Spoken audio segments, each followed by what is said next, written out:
Never miss an episode of the Final Furlong podcast. Subscribe now on YouTube, Apple Podcasts, Spotify, or wherever you get your podcasts. And now, here's your host, Emmet Kennedy.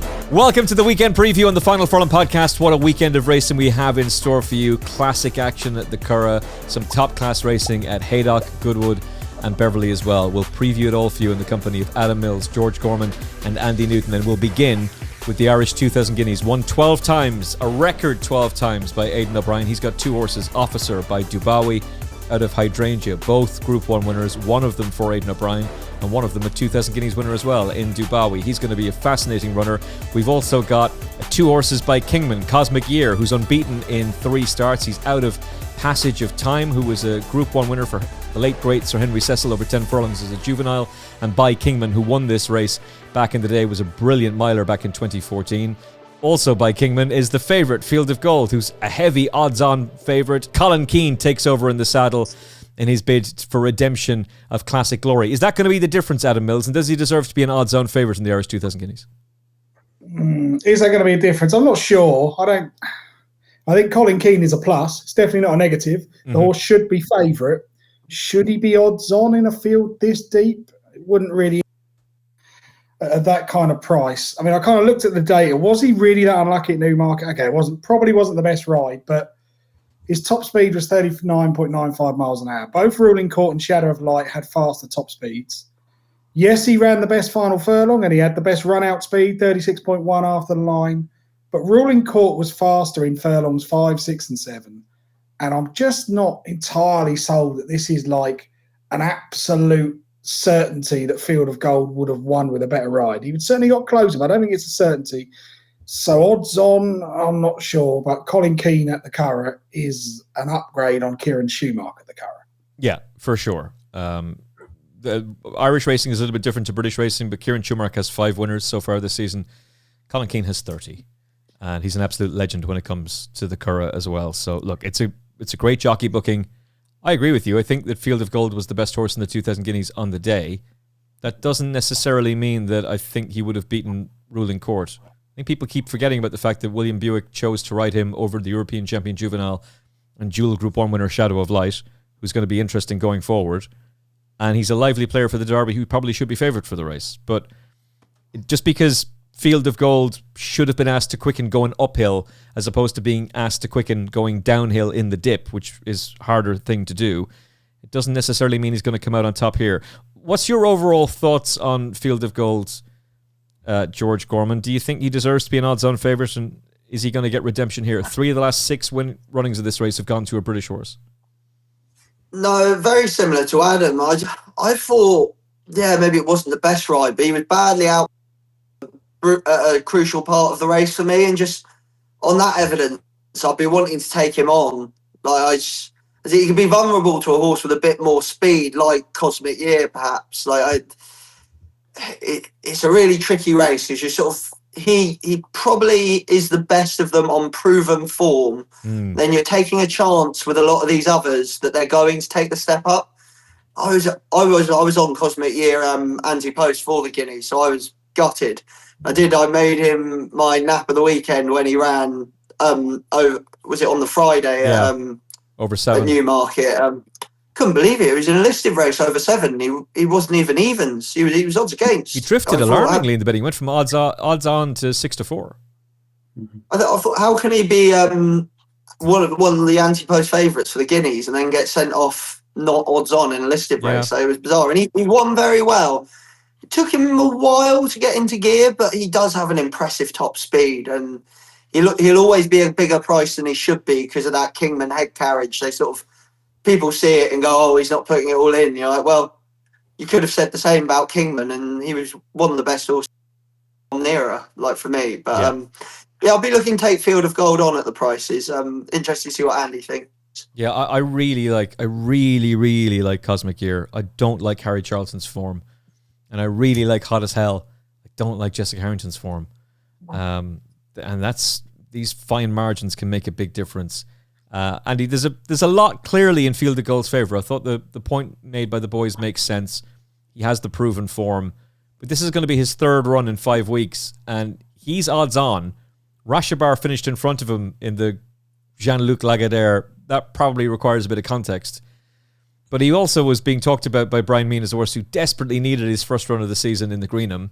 The horse who beat him has gone on to finish second in the French 2000 Guineas, and yet you're being told to take 4 to 5 about Field of Gold. And some people are even talking about like, oh, this is value. All he has to do is turn up. I'm not so sure. Yeah, I mean, I think the price will drift out. I think it'll be odds against. There is like all three of you have said. Really, it's a deep race. There's plenty of other options away from Field of Gold, and this is just it's going to settle a lot of social media debates, isn't it? Because the Field of Gold sort of thing has been wrangling around for a long time, isn't it? Was it a good ride? Was it a bad ride? Did he go ride? We know it was a bad ride, but is the horse as good as what some people are thinking? That's the question, Andy.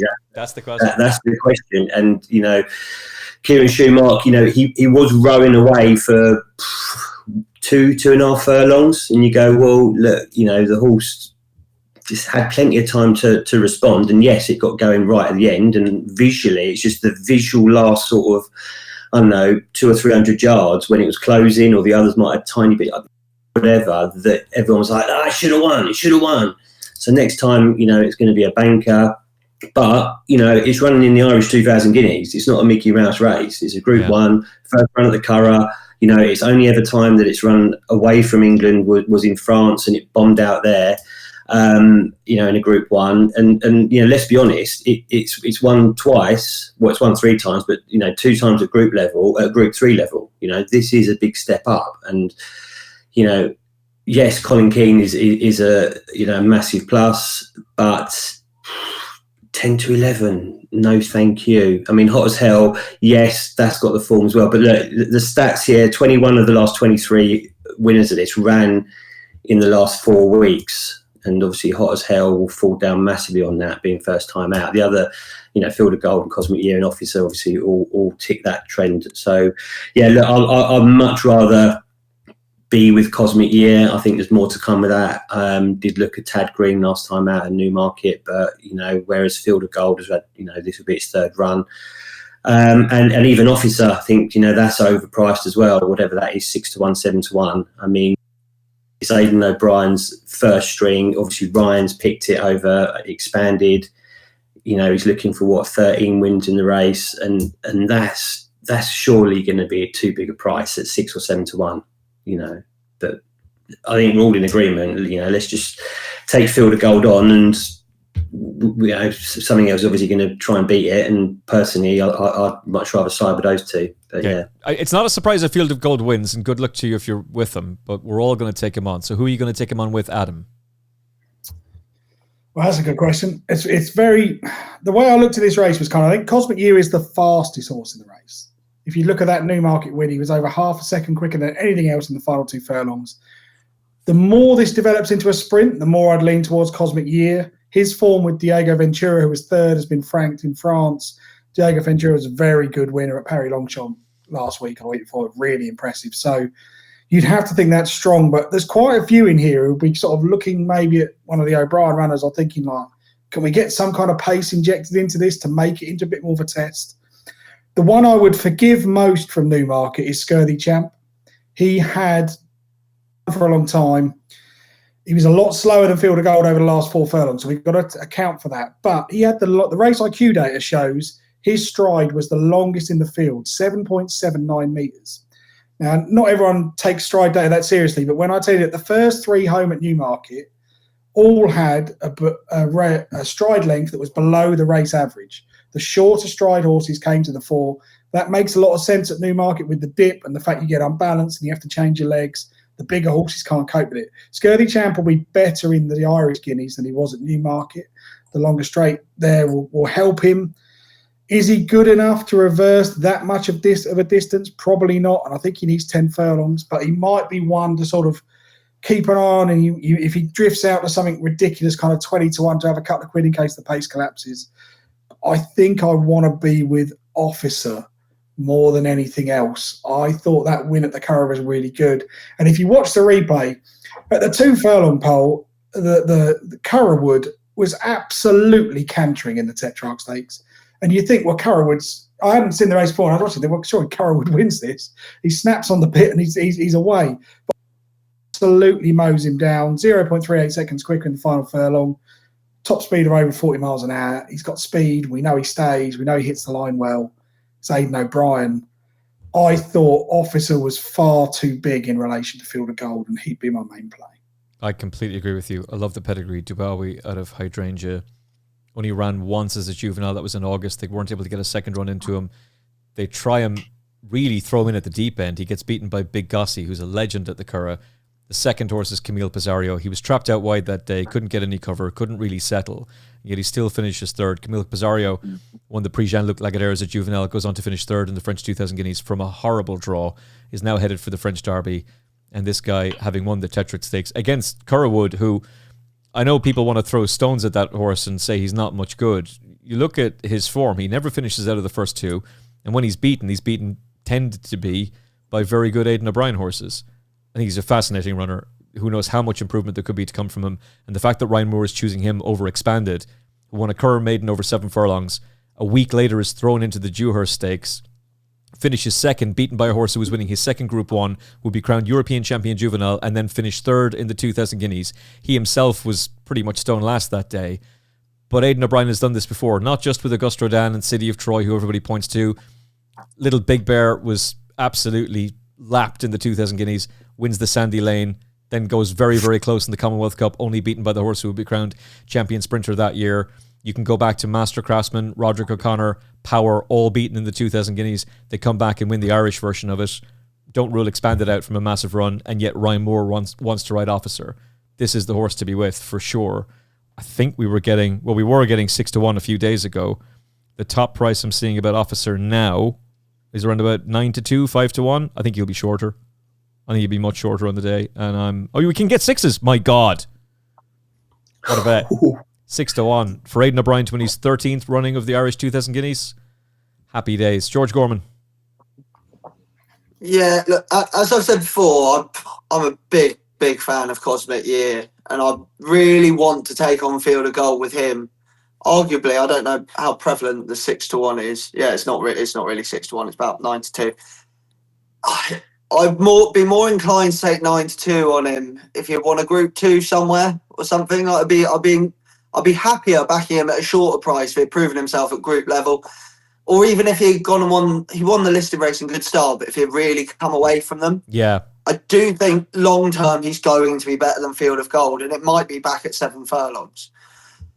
But it's just he's £10 lower on official ratings. He's £10 lower on RPRs.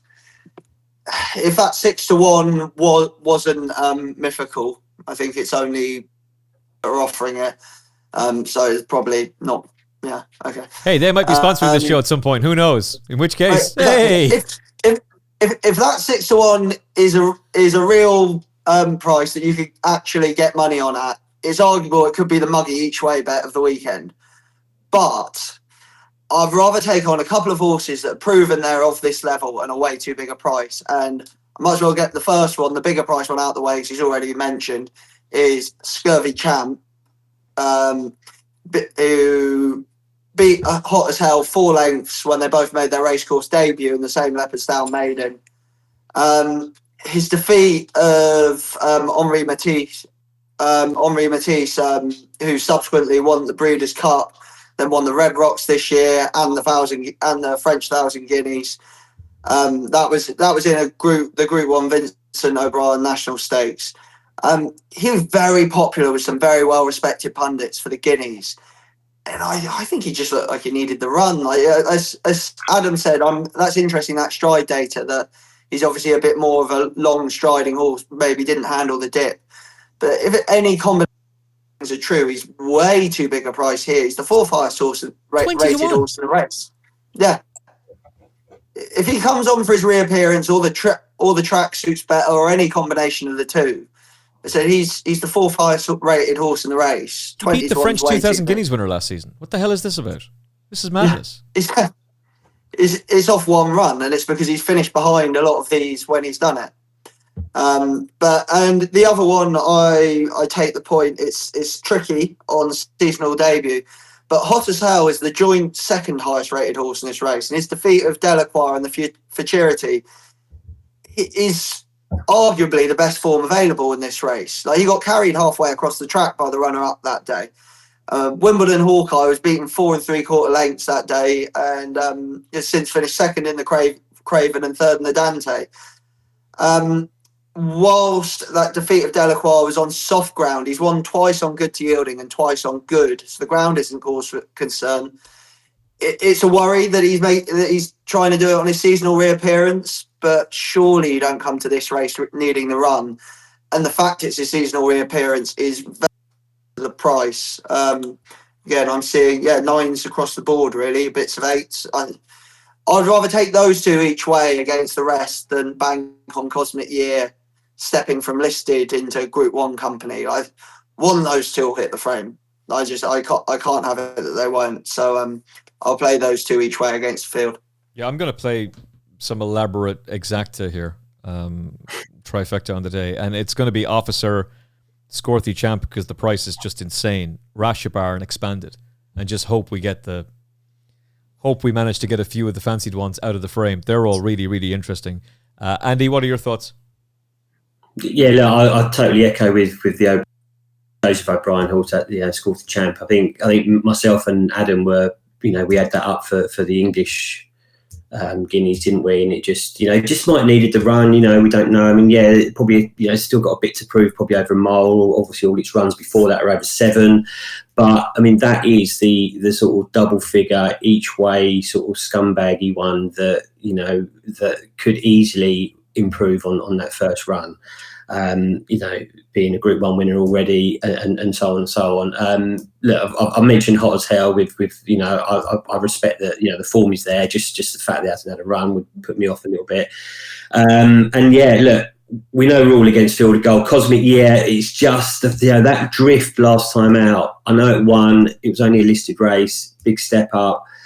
I do like the horse a lot, and I think there's a lot more to come. But just the fact that it drifted in the betting last time, I know it still won, but just a little bit of alarm bells there.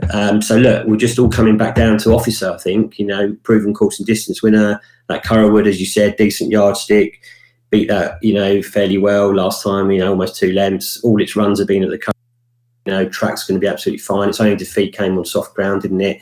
It's not going to be that on Saturday. So, look, as you say, whatever it is now, bit of 6s or 5s on there, I think it's going to be more like 3s or 7-2 come the day. We'll see. But I certainly think Field of Gold is going to drift out, and I'll be amazed if it goes off odds on, but we shall see. You never know. This is a fascinating running the race. I was just to say, so when I said respected pundits put up Scurvy Champ for the Guineas, it was both of you when I was on here with you. Well, yeah, probably. I'm right, I we both did. We both gave it. I think Rory Delagi might have done as well. I kept hearing the name everywhere, and I was like, God, have I missed something here? And it just stuck in my brain when it came to this race. But so it was funny when you said, both me and Adam put him up. I went, oh, that's who it was. Well, Field of Gold will have to be every inch the horse that they think he is. Yeah. And every inch the 120 rated horse to go and win this race. Because Rashabar really doesn't need to step forward that much and has already beaten him. Scorthy Champ doesn't need to step forward that much and probably can. Expanded, like Aidan O'Brien told everybody that horse was not going to be ready for the 2000 Guineas. They were going to run him in the Tettersalls Stakes over 7 furlongs. They changed that race to a mile. If we're going to run him over a mile, we may as well put him into the 2000 Guineas. I, like a dum-dum, didn't listen to him properly. He was telling you he was going to badly need that race and that he would improve for it. And that he was the third choice, essentially. He was the super sub for the Lion in Winter and then for Twain. They were the main plays for the race. So he desperately needed that run. He'll improve. Who knows how good Officer could be, and Ryan chooses him. And Cosmic Year, why would Juddmonte run 2 in this? Why are they running 3 in it? Because they're not that confident that Field of Gold will win. That's why. So, I think it's a fascinating running of the race. And, has Joseph ever won the Irish 2000? I don't think he has he? Going back to... Who? Joseph O'Brien. I don't think he's ever won it, has he? No, I don't think so. But it won't be off his CV for much longer. And who knows? This very well could be the year that he gets it. All right, Irish 2,000 Guineas, race of the day on the Final Furlong podcast. We'll go to the second race we'll talk about at the Curragh on Saturday, then we'll switch to Sunday a little bit later on before a bit of UK action in between. We're going to see the Irish debut and European debut, of that matter, for Stormboy, for Aidan O'Brien and Ryan Moore. He's been bought by the Coolmore team. He's effectively the Stormboy partnership, but he's wearing the Sue Magner silks. Aidan O'Brien won this with the Aussie import Merchant Navy back in 2018. He would go on to win what is now the Queen Elizabeth Diamond Jubilee Stakes at Royal Ascot. That is going to be the plan with this fella. Aidan O'Brien described him as very, very fast. They were trying to decide, is he a miler, a 7 furlong horse? But the second he started to work at Coolmore at Ballydoyle, they realised, oh no, you're a sprinter. He could very well take in the King's Stand or the King Charles III as well, maybe bid to do what eventual Coolmore sire Choisir did back in the day, take both. Blue Point would do it as well. He's won a listed race, 2 Group 3s and a Group 2 down under. He's raced 4 times in Group 1 company. The furthest he was beaten was 2 3/4 lengths. All his wins have come on good ground. As things stand, Adam, the only bit of rain we had was a massive hailstorm in Ireland during one of the most bizarre thunder and lightning storms I've ever seen. But there's been no proper rain as such, and it's been baking hot for the last few days. The going at the Curragh, the going is good, according to a £3.5 million ad campaign that looks money well spent there. My God. I mean, if we should just all be shills, then, oh yeah, it's great. I watched that ad and it gives me goosebumps. Jesus Christ. 7-4 is the price I'm seeing about Stormboy. Normally the Aussie sprinters just completely outclass ours. Is he going to do that for Aidan O'Brien? Well, you probably, I'm sure they're hoping he will do. Whether I want to back him at 7-4 on his first run over here, probably not. I mean, you are taking a chance if you take him on, because there's every chance that he's 10, 15 pounds better than everything else and will just blast away. But it's not really the sort of price I'd want to take on a horse who's been off for 217 days and switched hemispheres. Let him win at that price would be my view, and then I'll have a look and see what he is at Ascot if he's that good. I kind of approach this race as if he wasn't running, on the view that let's just see what's the next best, and then I'll try and pick up the pieces if the favourite's wrong. Grand Grey's interesting, second to Sajir, who, Sajir is one of those horses that every time I lay him, he seems to win, and every time I back him, he seems to lose. Very hard horse to get right for Andre Fabre. He's quite idle in front. The issue for Grand Grey is he just doesn't win races. Some sites won a race. That's not true. It's just they don't take Italian form into account. He won 4 times in Italy in conditions races, but he's been largely found out in France. The Newmarket run was pretty good. The final furlongs were good. Fastest horse over the last 2 furlongs. Fastest horse on the speed clock at 41.06 miles an hour. Cost 340k at Arcana. They're obviously hoping for a return from this lad at some point, but I don't know if I want to back Jamie Spencer, let alone anything else. I can't. I get so frustrated with those kind of rides that it just, and a quirky horse who doesn't win, and Jamie Spencer, too many alarm bells for me. So I'll kind of stick with the solid horse, which I think is My Mate Alfie, twice a winner over course and distance. He was second at Naas on what was his first run since October. The front 2 pulled 4 lengths clear. The winner had a much longer stride, and I just think that caught him out up the hill at Naas. But it was still a really good performance. He had the fastest top speed. The finishing speed for the race was 99%. It was really, truly run, and he was prominent all the way. He should come on for that. He will run his race. Now, if we bump into Stormboy and we're not good enough, fair enough. But I kind of thought the 4-1, 9-2 My Mate Alfie was a better price than taking a guess on Stormboy. I thought Lethal Levi was very interesting. He looked like a Group 1 sprinter in the Air Gold Cup last year. He's had 2 runs to warm up, including being narrowly behind Sajir. There's very little between him and Grand Grey. Grand Grey is 4-1. And yet Lethal Levi is 17-2, I'm currently looking at. And the run behind More Thunder the other day was pretty decent off top weight, so he could take a step forward. I wouldn't be shocked if Stormboy takes a big old walk in the market and wins. That's what happened with Merchant Navy. He drifted out massively in the betting and won anyway. And try and work out these Aidan O'Brien horses. You can't. He had a horse in Kilbeggan a couple of weeks ago who cost over $1 million, drifted from odds on to odds against, wins. Whirl drifts from a very short price out to second favourite for the Musadora, wins. The Lion in Winter gets backed as though defeat is out of the question, gets beaten. You're brave if you know what's going on there, except for the fact that these Aidan O'Brien horses tend to be different class, and he tends to improve these Aussie horses as well. Star Spangled Banner needed his first run and then went on a winning run. Stormboy might follow Merchant Navy's path, drift in the betting and win. George? Yeah, I'm against Storm Boy as well. Like he is a Group 2, Group 3 winner, but his career best RPR of 117 isn't miles clear of some of these. True. And they tried him in Group 1 company over 7 furlong last season. Given he's by Justify, is it possible that they thought even then that he might need a bit further than this? Like, it could be happening. And he's the only 3-year-old running here with no concession for his age, which isn't ideal either. I'm also with my mate Alfie. He's 4-time winner over 6 furlongs. Made his, how many times did he run? He'd had his 17th start was his first 5 furlongs on his seasonal return. Given he had been beaten on his previous seasonal reappearance and on his racecourse debut, it's very possible they thought he was going to need the run. Just ran him over a little shorter, just to give him an easy first run back. And despite that, he ran to an RPR just £1 lower than his career best of 113. His career best RPR there is still £2 lower than Lethal Levi's and £4 lower than Storm Boy. But it's possible that back up in trip, like he's a Group 3 enlisted winning 4-year-old, he could find the necessary improvement to beat horses like Lethal Levi, who Lethal Levi's run to career best RPRs on 2 of his last 3 starts of 115. But surely at 6 he can't be getting any better, and he is better known for his handicapping exploits.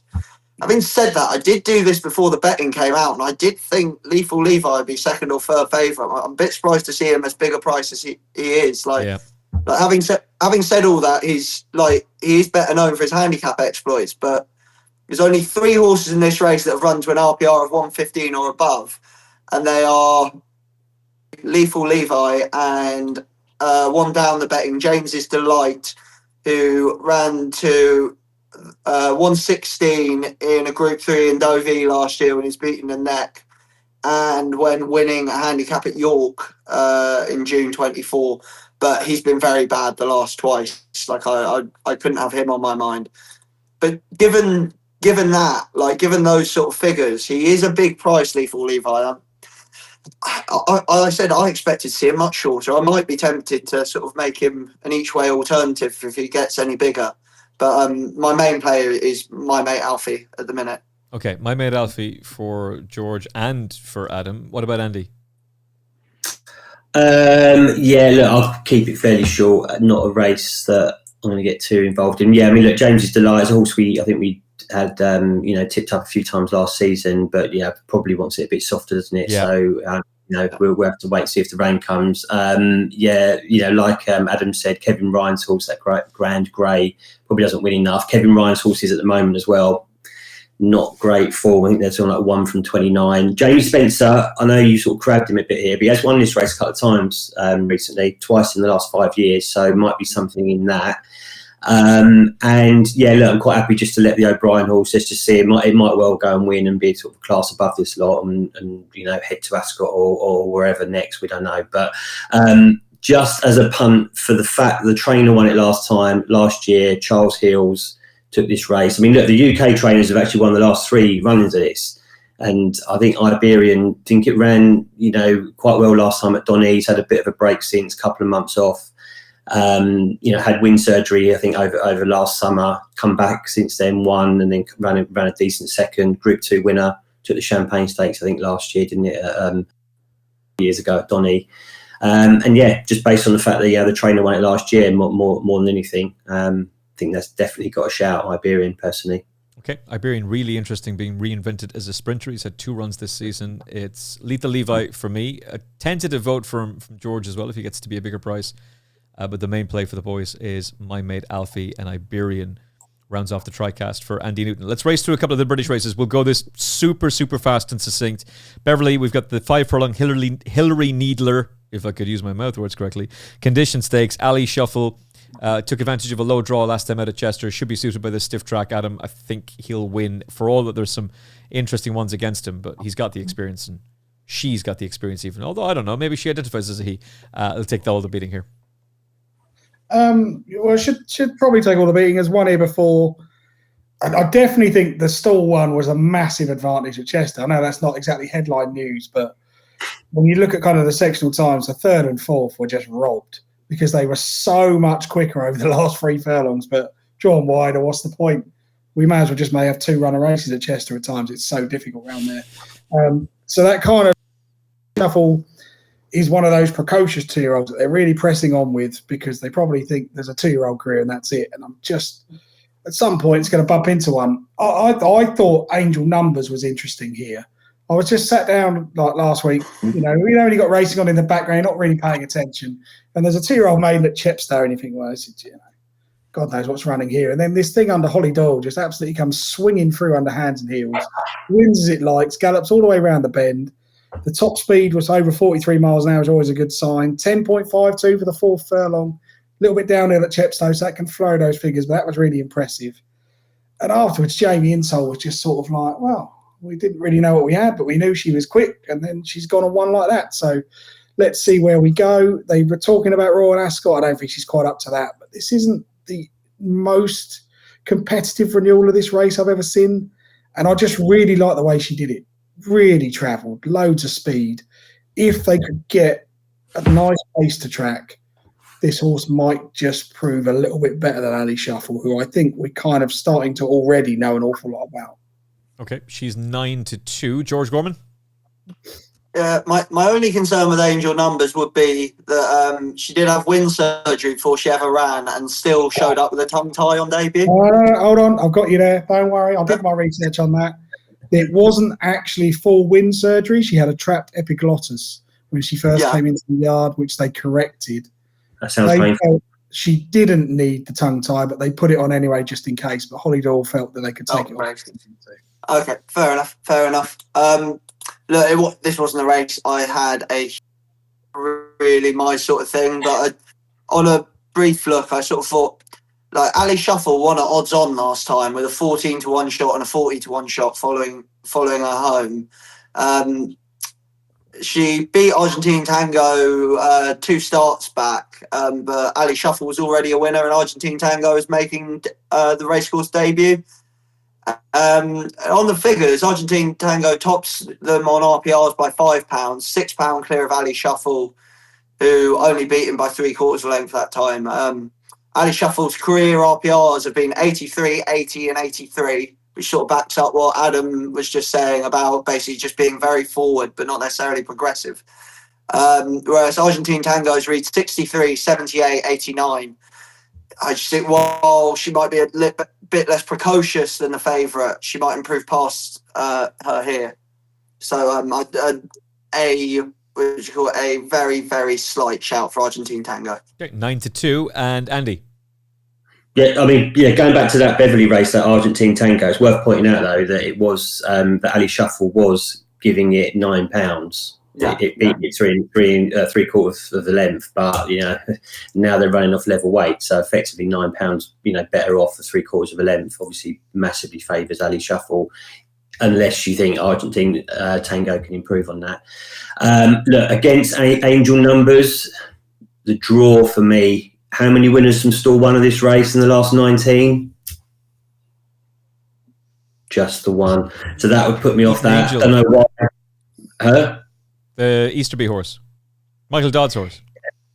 Yeah, I mean, you might be right. I'm not quite sure which one it was. But look, for some reason, you're right. Eastern, back, I don't know, 7-8 years ago.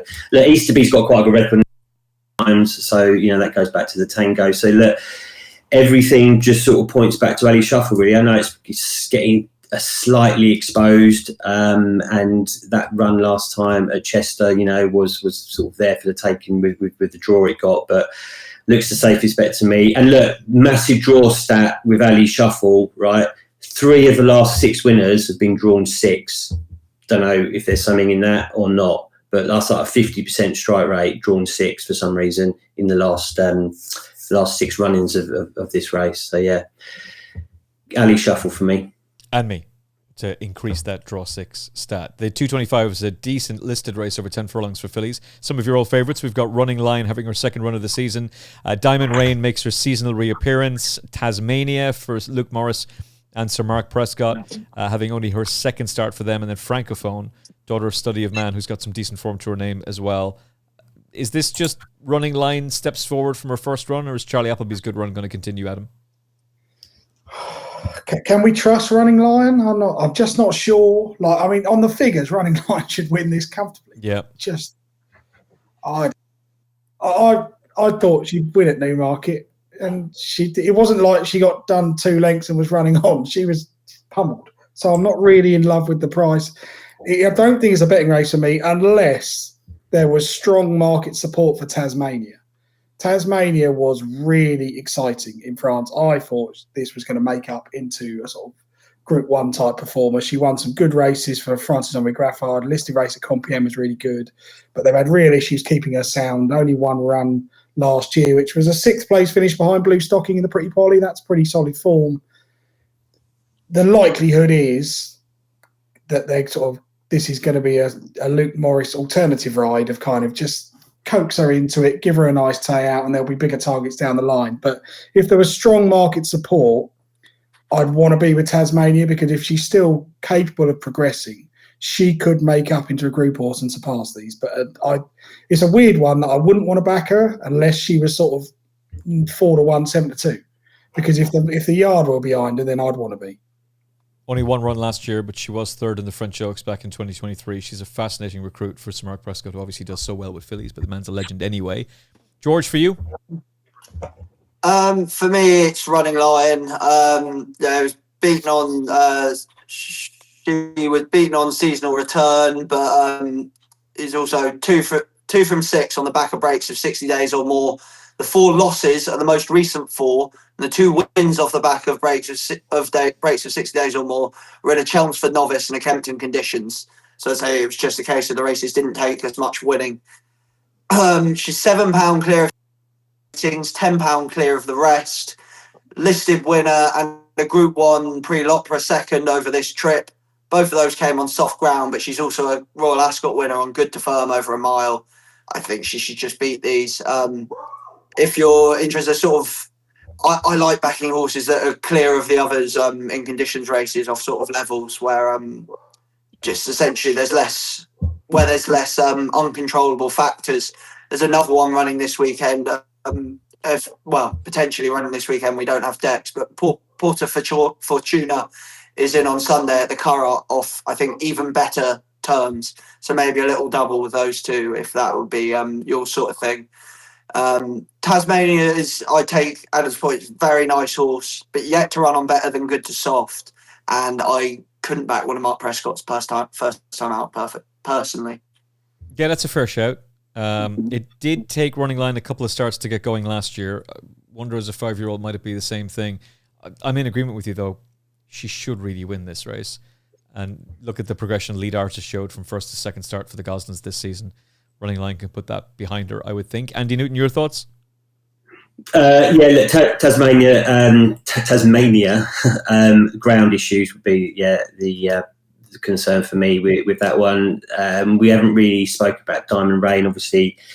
Poor in the Riversdale last year, and that could easily bounce back. That could be a flying at the moment. Running Line, just look, it's the one to beat on the weights and everything, like George said. But I mean, I just can't have it personally. I mean, I don't know why it's 9-4, and a horse that finished in front of it at Newmarket last time out, the Andrew Balding horse, that looks to play in the race to me. If the Dead 8 goes, Secret Satire finished, I think, just ahead of it in 4th in that race. And if you watch it back, it ran okay from the front from quite a while. First time out, should improve for that. Has run one over further, obviously won the Musadora last year as well. And he's got decent form in America as well. So I just think that will take a big step forward, and around sort of 10-1. If the Dead 8 go, that looks the each way play to me. Secret Satire. Okay, Secret Satire, a bit of each way value from Andy Newton for the big fillies race. We'll skip to Haydock for the 6 furlong Betfred Sandy Lane Stakes, the Group 2. Good to firm ground. Symbol of Honour is going to back up after beating Ides of March last week. He can't run in the Commonwealth Cup because he's a gelding, so he's going to go for races like this along the way. William Buick, of course, will ride. Big Mojo has his second start of the season, second run off a wind up as well. He's come back in good form with an impressive win at Ascot on this ground. He's 100-30. Arizona Blaze has been making hay while the sun shines. They tried to make him into a Guineas horse. Ran well against Henri Matisse. Obviously, that form was franked. He was really good in France the other day. And I would have thought he was the one most interesting, particularly at the price, Adam. Yep. Stole my thunder there. I'd agree with that. Symbol of Honour might just prove to be better than these, but again, I'm not so sure about the backing up. I thought ran well at Ascot, but I do think the runner-up Diablo Rojo was a little bit unlucky. Didn't get the gaps at the right time. Was probably on the wrong side of the track. Hit the line a lot harder and was faster in 4 of the last 5 furlongs. So that kind of put a little question mark on that form. But yeah, Arizona Blaze, absolutely rapid in the pre-Siggy at Shanty. Made all 1 by 2.5 lengths. 3 of those furlongs were sub 11 seconds. Now, we have to allow for the unseasonably dry weather, but this was the fastest running of the pre-Siggy in the last 15 years, which is as far back as France Gallop records go. Really good time. I just thought Arizona Blaze might just do the same thing. Bounce out, try and make call, get some of these off the bridle. I kind of thought in my head I'd want him to be favourite, so I'll quite happily take the current price. Yeah, I'm amazed he's 9-2. I thought he'd be a much shorter price as well, and he just seems like the sensible play, and that was before I knew the data that Adam just dropped on us, George. Yeah, I'm in the exact same boat. I thought it'd be favourite. Shocked that he isn't. Symbol of Honour turns out very quickly, obviously after beating Ides of March last Saturday. I thought Ides of March just launched his challenge on the wrong side and basically couldn't see or respond to Symbol of Honour when he goes by. Like, it was, look, he's obviously done well to win, but I wouldn't take it quite as literally as he's thumped Ides of March. He was the best horse in the race, I thought. Yeah. He's Symbol of Honour has won off the back of a 15 break twice before. This is his first try at a 7-day break and will be his 3rd run in 22 days. Like, I think it's worth taking on at the prices with a fresher horse, and that's Arizona Blaze. Very comfortable win on reappearance at Dundalk over 6 when long odds on, before finishing a length 3rd behind subsequent Irish East in the Red Rocks. That was over 7. Showed loads of speed to drop back to 5.5 under a really positive ride to win the Shanty Group 3 last time. That was on the 14th of April, so comes here really fresh over the trip that both of his wins last season came at. He's the highest rated. I think he's just the wrong price. If you were looking for something at a slightly more interesting each way price, I think First Instinct might be a bit too big. Like, won twice over 6 furlong last season. Did very well to win a listed race at Cork over 5.5 last time, which was a career best.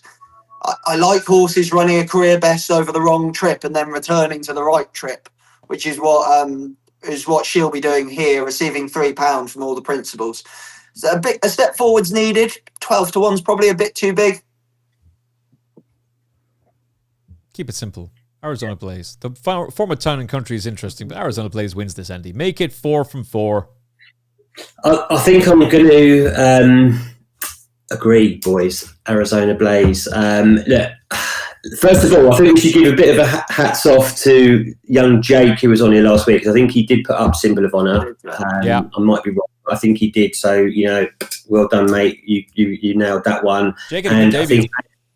He did, and I think, as he mentioned last week, it was just the form of the Godolphin horse over 6 furlongs is, it's nothing to be sort of sniffed at. I think it's 1-1-1-1. The only time it's been beaten was 6 when it came 6 in the Coventry, which wasn't that far beaten. So this trip, he is a specialist over it.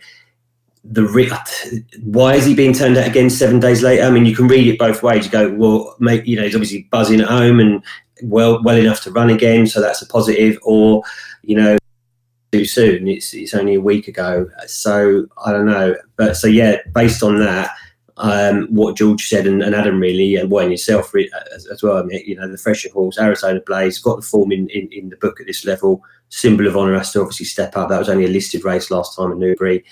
And yeah, super impressive last time in France, and the form last year at the Breeders' Cup and so on. Just Arizona Blaze looks the value at the prices. So yeah, let's go all 4 in. Ain't nobody I can't really have. Kevin Ryan's horses are no good at the moment, I think, and Big Mojo just might be caught out of the trip, I think, even though it did win over 6 last time. But yeah, Godolphin really love their gelding operations. Absolute, 600,000 guineas. snip him. Aidan O'Brien can't do that. He can't do that. He has to train these horses as full horses and then tires. Rarely has a gelding. Queenstown, and there was another horse that came to mind. They were only lead horses. It's just, they don't do it. It's madness. All right, very, very briefly, 3:15, the Bet Goodwin Height of Fashion listed stakes. So we've got Music Peace, who I know at one point was held in high regard. Whether she still is another matter entirely, but Andrew Balding trains. Rhapsody, James Doyle back. Great to see him back in action. Third career start for her, William Haggis. And Queen of Thieves is going to put that Mini Hawk form to the test, although she was well beaten that day, but clearly I'd say just didn't really handle Chester. Adam Mills, anything appeal to you here from a betting perspective? A little bit. Queen of Thieves, I was quite confident about Chester and ran terribly. Deary me, that was rancy. But what I looked over this race is there's quite a few of these that were pretty buzzy and pulling quite hard last time. Trad Jazz, Queen of Thieves, Star of Light, they all seemed like quite keen to get on with things. So I thought this might set up for a closer. I actually think I want to be with Music Peace. I mean, that debut run behind Ballet Slippers at Ascot is pretty solid form. You know, patient ride is what we're looking for here, really. Tried to close in a slowly run race at Sandown. The finishing speed was 114%. That looked to me like it was just a case of let's get her fit and then have a go at a bigger target. Fastest in the 8th furlong, 11.96. You know, hit the line really well, galloped all the way through it. Fastest run out speed as well. Everything suggested that the novice race at Sandown didn't really matter, and it was a case of getting the horse fit. They've done that. This looks to be about her level, and it should set up nice. Music Piece for me. I agree.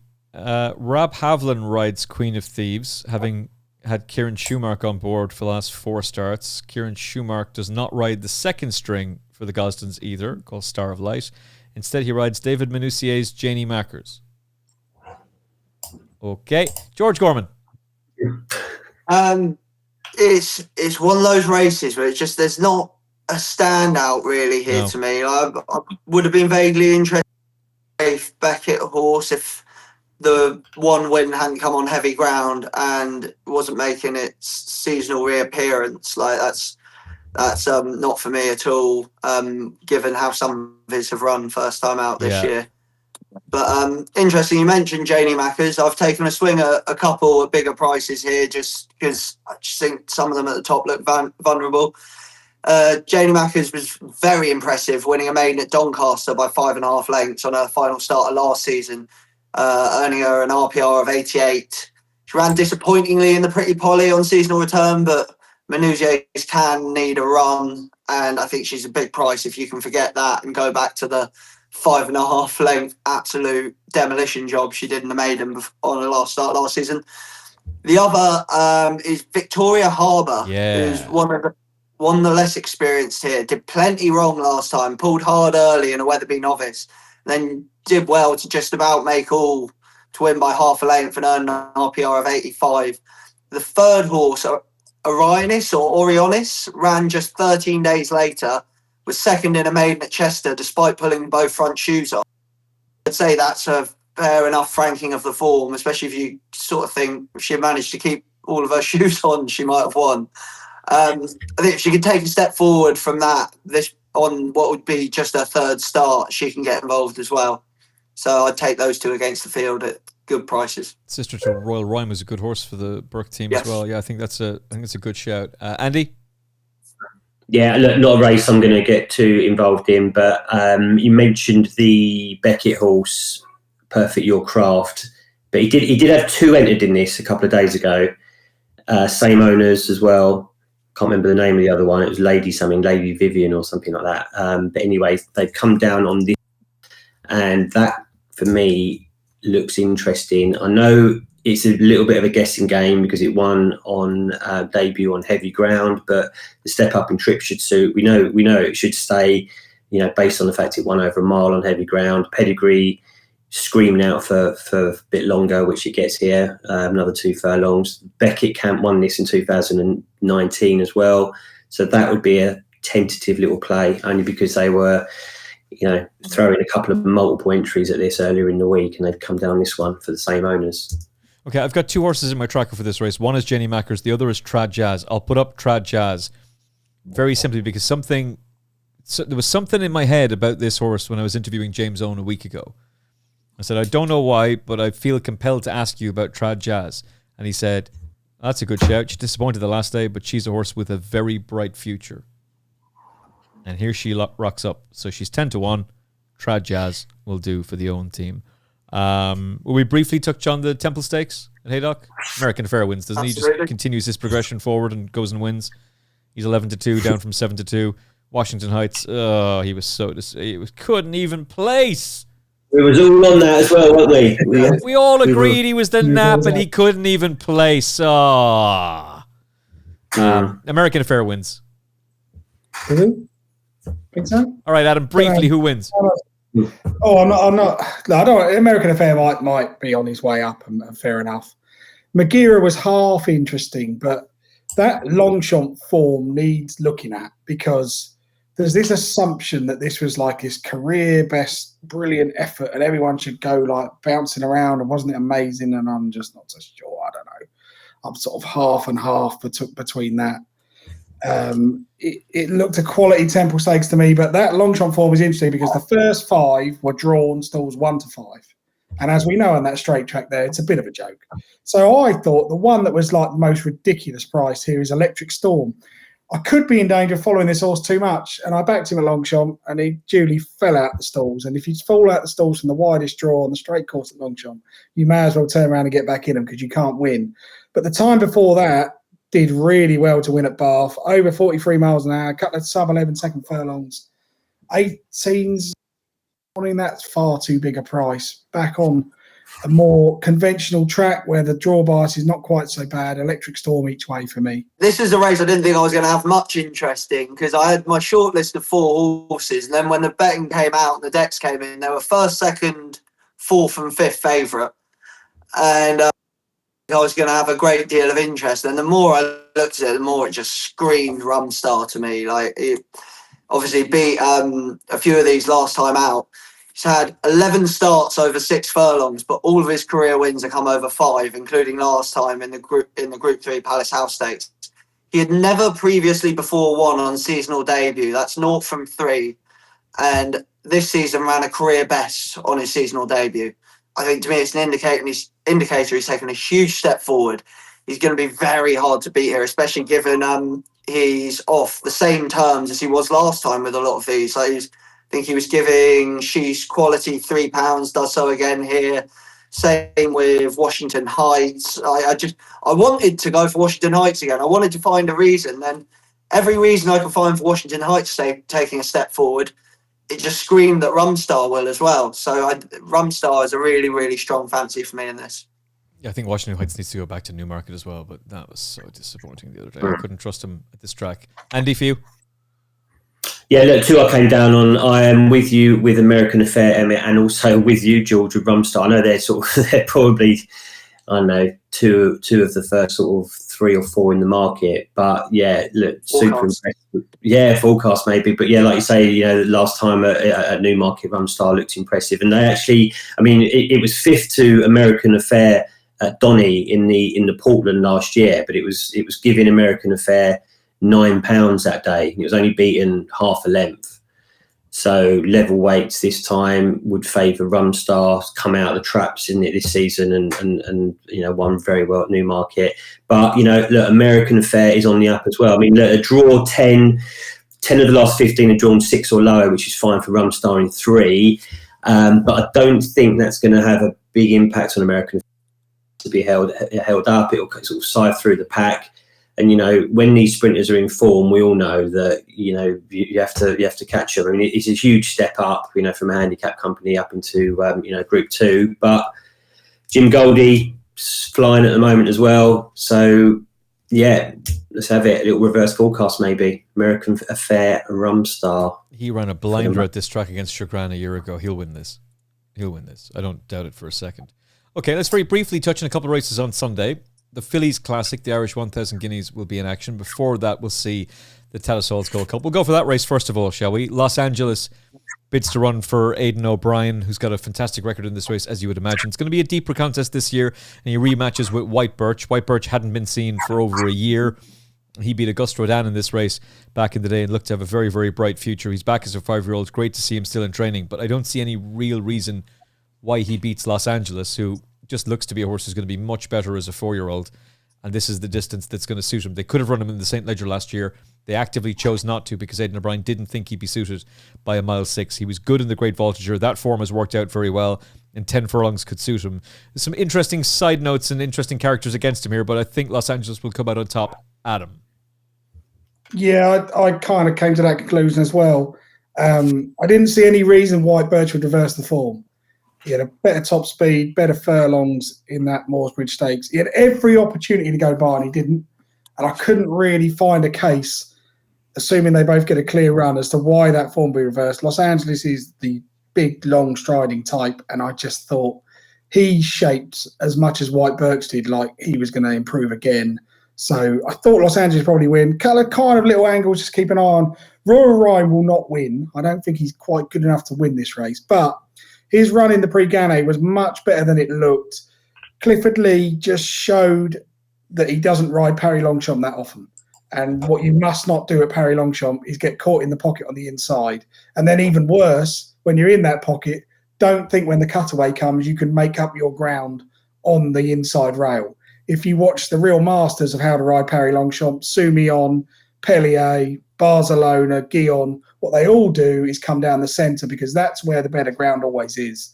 So actually you can forgive Royal Rhyme that and a pretty decent race to chase home Sosi and Map of Stars who have fitness on his side. So Royal Rhyme might be one for the forecast. The other one is kind of interesting is Calpano, who's actually on level terms at the weights. Really good performance, over 41 miles an hour on soft at Ascot, fastest final 3 furlongs. Now, is she fit? Don't know. Not sure. Bit of a guesswork on the fitness, but Calpana is certainly one to keep on side. I kind of thought she's probably running here with a view that we can run here and then go to Royal Ascot. Los Angeles should win, but I'm not sure White Birch is certain to finish second, so I might play a little forecast with Royal Rhyme and Calpana to chase him home. Yeah, I'm sure the Murphy camp are very confident that White Birch is going to take a step forward from his seasonal debut and go close in this, but there's no reason why Los Angeles won't improve for it as well. All of Aidan O'Brien's horses are effectively improving from first to second start. Given the record they have in this race, George, he should go and win. Yeah. I've made my case for why White Birch can turn that form around with Los Angeles here. His win in this last season, he ran to an RPR of 125. I think it just sets the standards here. It's £4 clear of Los Angeles' career best of 121, which was achieved on 4 occasions, 3 of which came over a mile 4, suggesting he does want further than this, especially now he's a year older. The reason why I think they can reverse, Los Angeles is 3 from 3 off the back of breaks of 60 days or more and 1 on racecourse debut. White Birch is 2 from 4 on the back of 60 days or more and was defeated on racecourse debut, which basically suggests he needs to run. Probably would want it a little softer is the only thing. But I say on him needing the run, his racecourse debut was £19 below that season's best RPR. The following season, he had 2 runs. He had 2 runs that were off the back break of 60 days or more. Both were £3 below that season's best. Last season, his debut was £12 below that season's best. This year's reappearance was £11 below his career best. So he performed substantially below his best for that season on his first run to start every year. Like I said, he's yet to win on good ground, but his career best in this last year came on good to yielding, and he was beating a neck in the Dante on good to firm. I just think he only needs to take a small step forward to beat Los Angeles here, and that sort of data suggests he will. I don't think he needs a career best either. I really don't. Based off his best and Los Angeles' best at this trip, I don't think he needs a career best to win this. As Adam rightly said, Calpana definitely has a quality to place, but you're taking it on trust that fitness will be on her side. And Matt, on his best day, is capable of running well in this race. Both his career best RPRs have come on soft and very soft. One at a bigger price, if you were looking for one, Al Riffa. His last 2 runs were below the level required for this. But his second in the Eclipse and his Group 1 German win, he achieved RPRs of 118, 121. They would be of the standard required to win this, and they came on his 3rd and 4th starts last season after defeats in Longchamp and Saratoga. He's making his third start of the season here after trips to Riyadh and Saratoga. And a replication of his Eclipse second, which he had on his third start last year, could see him run into a place. That did come on soft, but his German win came on good ground. So if we take it that he takes a couple of runs to get going, it's potential that at a big price he could run into a place. Yeah, he could run into a place. On the plus side, he doesn't have that windbreaker Yataki to hold him back, in fairness. But, jeez. I think Alrifas had his chance. No. Been down that road before. Really don't want to get burned again. If we're talking about him as a 33-1 shot, then all right, yeah, we can have a go at him for a forecast, but no thanks. No thanks, Andy Newton. Look, it is a bit of a coin flick, isn't it, with White Birch and Los Angeles, and you can sit here all day long making cases for both of them, and will White Birch overturn the form? There was only a neck between them, and so on and so on. Probably, if I was going to have a match bet with those two, probably just about side with George with White Birch, just because it won it last year and looked like it probably will improve for the run. But look, Ghostwriter, we haven't even talked about that one, I don't think, if that goes for Clive Cox. I mean, no idea why that is, a similar price to Kalpana. I mean, it hasn't won in 6, and it's had 6 tries at Group 1, I think, and come up short each time. So it's probably just below that level, personally.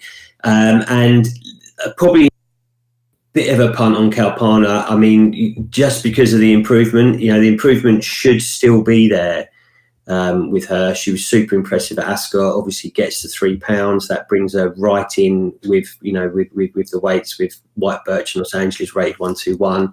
Yes, there is a bit of a question mark over fitness and this, that, and the other. But this is like a 295, 300 euro race, and to just sort of send it over as a prep for Royal Ascot might be, but I don't know.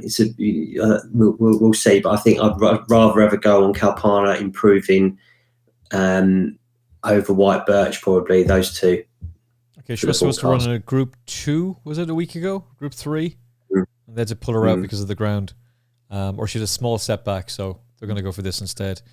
Look, she's very interesting. She's a horse I wouldn't be at all surprised as an ARC contender later in the year, but for some reason I'm cold on her for this. I don't know why.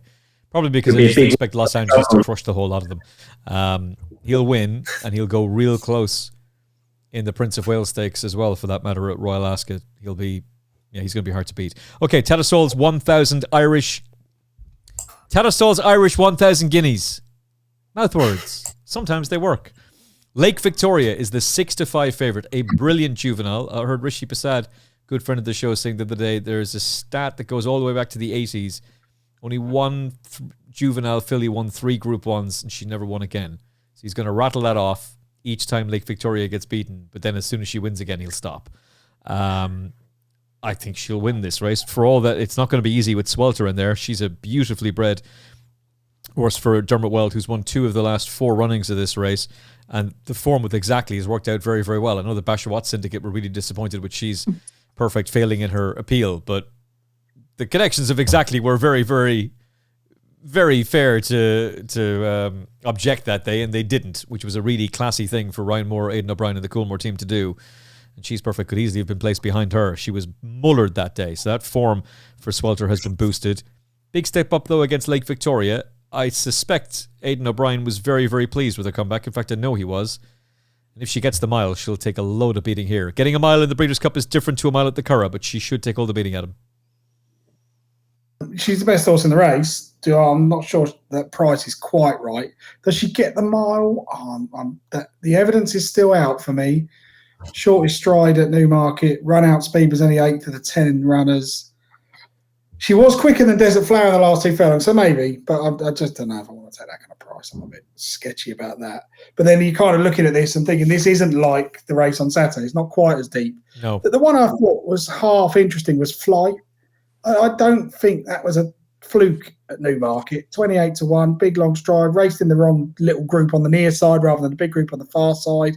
But she essentially matched Desert Flower for most of the race, despite racing in a group that wasn't quite up to it. So big long striding filly was kind of like an interesting each way, but I don't. That to me doesn't look like a sort of Group 1 superstar performance. That looks like a really good run from a filly who knew her job up the Newmarket Hill. So I think it's probably going to be a no-bet race for me. The one that I've got my eye on for the future is Simmering. Simmering is too slow to win at a mile. And you watch her win on Sunday now, I've said that. But I just think she's too slow. And yet she really hit the line well. She flew up the hill at Newmarket, took a long time to pull up, really quick times and speeds after she crossed the line. 10 furlongs is what Simmering needs. And if she's staying on at the finish to finish second or third in this, I will be all over when they finally realise that. Okay, one for the future. How far does Lake Victoria win by, George? It's not on my mind at the minute. I've also didn't win until her third start as a 2-year-old, and again ran a career best on a 3-year-old reappearance when she was second in the 1,000 Guineas. She was a length and a quarter closer to Desert Flower than in last year's May Hill Stakes, and 2 1/4 lengths closer to her than in the Newmarket Maiden where they first met. She beat Lake Victoria a length and a half in the Guineas, for whom it was a below par run. But we have to find reasons why she's run below her best, whereas Flight's on the way forward. Like, that was a career best for her. I think she could probably take a big enough step forward to keep her behind. The one that's really, really interesting, I think, must either be not running. I actually messaged Emmet earlier in the week because I couldn't believe the sort of price is a massive price. A huge price. I can't understand it at all. Like, she was beaten a length and a quarter behind Swelter on her seasonal return. It was seasonal return for both of them, and improved from that to be, you could say, an unlucky loser in the French 1,000 Guineas. I'm nearly of the opinion she was the best horse in the race, and that form puts her bang up with the principles here, and the price just doesn't reflect. If she shows up on the day, even if Ryan's not riding her, I'll definitely be backing her each way. Any price like that, it'd be interesting. We'll find out tomorrow, but. Sorry, I said we're recording before Dex, but if Exactly didn't declare and Flight also didn't declare, because Ollie Sangster's making noises about only running one, it would be Swelter. But if Flight rocks up, I would take a chance that Flight can keep improving. I know she's a very forward 2-year-old, but she did take 3 runs to win, and the fact that she's then come out and run like that first time out makes me think that further improvement could be coming from her. So, if they run Flight and Exactly, if they don't run Swelter. Yeah, I'm completely with you on Exactly. She's a fast improving filly, and she bolted up in the Killavullen Stakes at the end of last season, which is unusual for Aidan to run a filly in that race. Ironically enough, having said Aidan O'Brien doesn't train geldings, Antelope Canyon, who was second that day and who beat Curragh earlier, is now a gelding. So they're probably going to line him up for some handicap of some kind. But that was a lovely comeback, and look, she should have placed at least in the French 1,000 Guineas, and it's not her fault that she didn't. She got mullered. So if she's okay from that, and they decide to go and roll the dice again and throw her out, massive player, as would Bedtime Story be. She shaped really, really nicely. She could be. Is she still entered for Epsom? We're trying to see if there's going to be a late performer. No, she's not. But those are 2 horses that could take a big step forward. Exactly, would be the one that I'd be more interested in. I just do think Lake Victoria will win this, Andy. I think you might be on your own here, mate, to be honest. You're all going to look like idiots when she goes and wins by 5 lengths. We probably will, but I'm sort of the opinion what Adam said, really, about the trip. I mean, I know, she won in, but as you said, that's going to be a lot of a easier mile to get at Del Mar than at the Curragh. And yes, it was a good return run in the the English 1,000 Guineas, but was it great? I don't know. Still beating 2.5 lengths. So I don't know. I'm not sure about the prices really, and I know George mentioned Ollie Sangster. We've got him on from the stables as well. So if I remember, I'll try and find out what he's going to say and put it in the comments. But yeah, he will only run one, I think, is what he's been saying. We'll see. And they both got, glimmers of chances. We will, the sort of, even though there's a consistent profile for both of them, it's just the sort of the lack of sort of win to runs ratio. I think Flight is 1 from 6 and Simmering comes in no win in 4. So That would be the thing. And it just all sort of comes back to Swelter just being, too hot for this lot. Weld obviously has got history in this race recently. 2 of the last 3 winners has gone to the World Camp. Jugmont could have a absolutely, mental weekend, really, couldn't they? With all the other runners they've got dotted around. Yeah, I just think this is just the one with the most likely improvement. Lake Victoria, we probably sort of know where we are with her, don't we, at the moment? And we've still got a few questions over the trip. Whereas, I don't know, I think that form of last time at Leopardstown, as you all said, has been, super duper franked in the French 1000 by exactly. And it slammed that by 1 1/4 lengths. So more to come. I just don't know why it's not shorter, to be honest with you, Swelter. Okay, best bets for the weekend. What is your nap, Adam Mills? The ones we've talked about would definitely be Arizona Blaze and the Sandy Lane.